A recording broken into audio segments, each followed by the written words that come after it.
Мен көп дүйнөлөрдү көрдүм. Убакыт жана ааламдан өтүп. Эредилден бекинген дүйнө. Ал кандай болгон? Сен ишенбейсиң айтып берсем. Сынап көр. Үйлөр айнектен жасалган. Адамдардын башында темир болгон.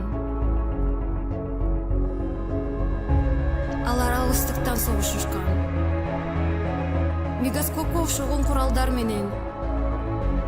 Бирок бир да жылкы жок. Анын ордуна баарында учуу унаалары бар. Жомокторду айтпачы. Айттым го ишенбейсиң деп.